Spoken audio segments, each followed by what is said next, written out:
This Friday, I will be announcing one winner of a free $300 Amazon gift card. So if you would like to enter to win, all that you have to do is subscribe to my channel and share this video with your friends and family. I've heard a lot of the mischaracterizations of my position since the President met with the House Democrats last Thursday, and I would like to make an attempt to clear up any confusion about where I stand on the legislation that's working its way through Congress. In all of my years of public service, and I've been around for a long time, I've never seen anything like this. The President of the United States has addressed the House Democratic Caucus twice recently to urge action on the bipartisan infrastructure bill, which sometimes we refer to as the BIF bill. Last week, the Speaker Pelosi urged the importance of voting and passing the BIF bill before the President took the world stage overseas, and still no action. In my view, this is not how the United States Congress should operate, or in my view, has operated in the past. The political games have to stop. Twice now, the House has balked at the opportunity to send the BIF legislation to the President. As you've heard, there are some House Democrats who say they can't support this infrastructure package until they get my commitment on the reconciliation legislation. It is time to vote on the BIF bill, up or down, and then go home and explain to your constituents the decision you made. And I've always said, if I can't go home and explain it, I can't vote for it, and if I can, I will. I've worked in good faith for 3 months, for the past 3 months, with President Biden, Leader Schumer, Speaker Pelosi, and my colleagues on the reconciliation bill, and I will continue to do so. For the sake of the country, I urge the House to vote and pass the bipartisan infrastructure bill. Holding this bill hostage is not going to work in getting my support for reconciliation bill. Throughout the last 3 months, I've been straightforward about my concerns that I will not support a reconciliation package that expands social programs and irresponsibly adds to our $29 trillion in national debt that no one seems to really care about or even talk about. Nor will I support a package that risks hurting American families suffering from historic inflation. Breaking news, everybody! You could be eligible to receive around $7,200 next year, thanks to President Biden's new stimulus plan. And now the IRS just sent additional checks to unemployed Americans. And this is the latest stimulus news and information on the fourth round of stimulus checks. So you want to be sure to stay until the end of this video, folks. The IRS this week sent 430,000 tax refunds, averaging about $1,200 to filers who pay too much in taxes for the 2020 unemployment benefits. Now this is the latest rounds of refunds that are related to the added tax exemption for the first $10,200 of unemployment benefits. The refunds totaled more than $510 million.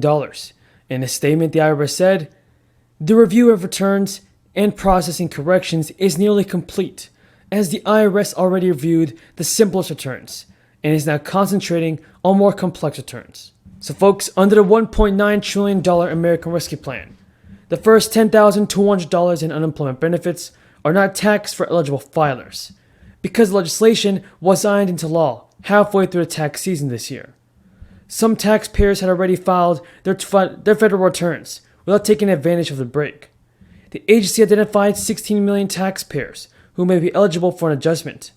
For this round of refunds, the agency reviewed 519,000 returns, and approximately 430,000 were eligible for a refund.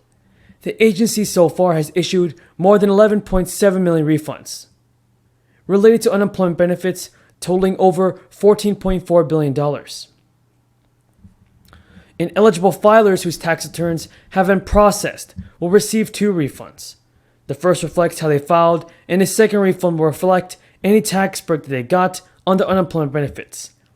The IRS will issue refunds by direct deposit for taxpayers with valid banking information on the 2020 return. If that information is not available, a paper check will be sent instead.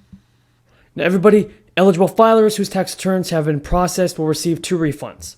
The first reflects how they filed, and the second refund will reflect any tax break that they got on the unemployment benefits. The IRS will issue refunds by direct deposit for taxpayers with valid banking information on the 2020 return. If that information is not available, a paper check will be sent instead. The refunds are subject to normal offset rules, including past due federal tax, state income tax, and state unemployment compensation debts, among many others. If the refund is used to pay unpaid debt, the IRS will send a separate notice. Both regular and unemployment benefits and the jobless benefits provided by the stimulus legislation are subject to income tax. But the newly added tax exemption is for the first $10,200 of unemployment benefits. Any benefits above that threshold are taxable.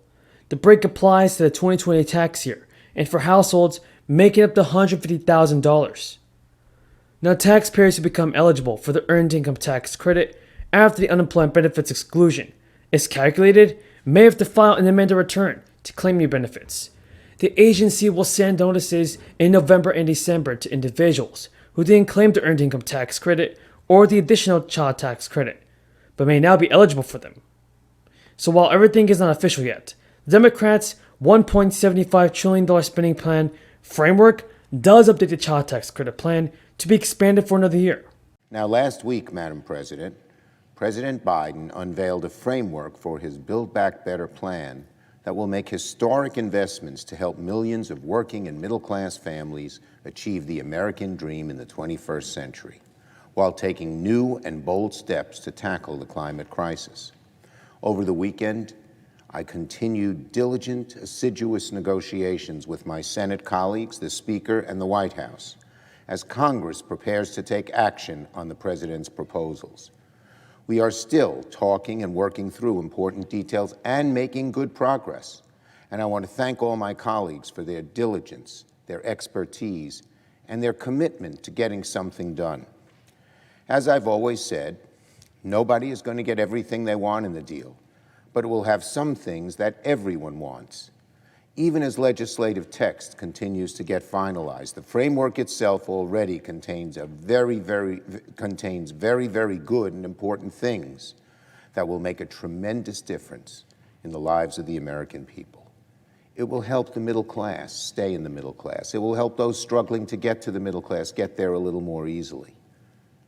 It will really help Americans in ways that Washington has not helped Americans in quite a few years.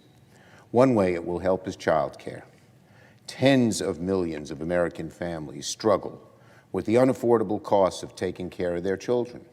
For some families, childcare can cost over $10,000 a year, forcing parents to make the painful choice between going to work and looking after their kids. The consequences for our economy with its shortage of workers, for parents and for our kids, are severe and long-lasting. The framework, with its historic investments in childcare and universal pre-K, would finally provide working and middle-class families with the urgently needed help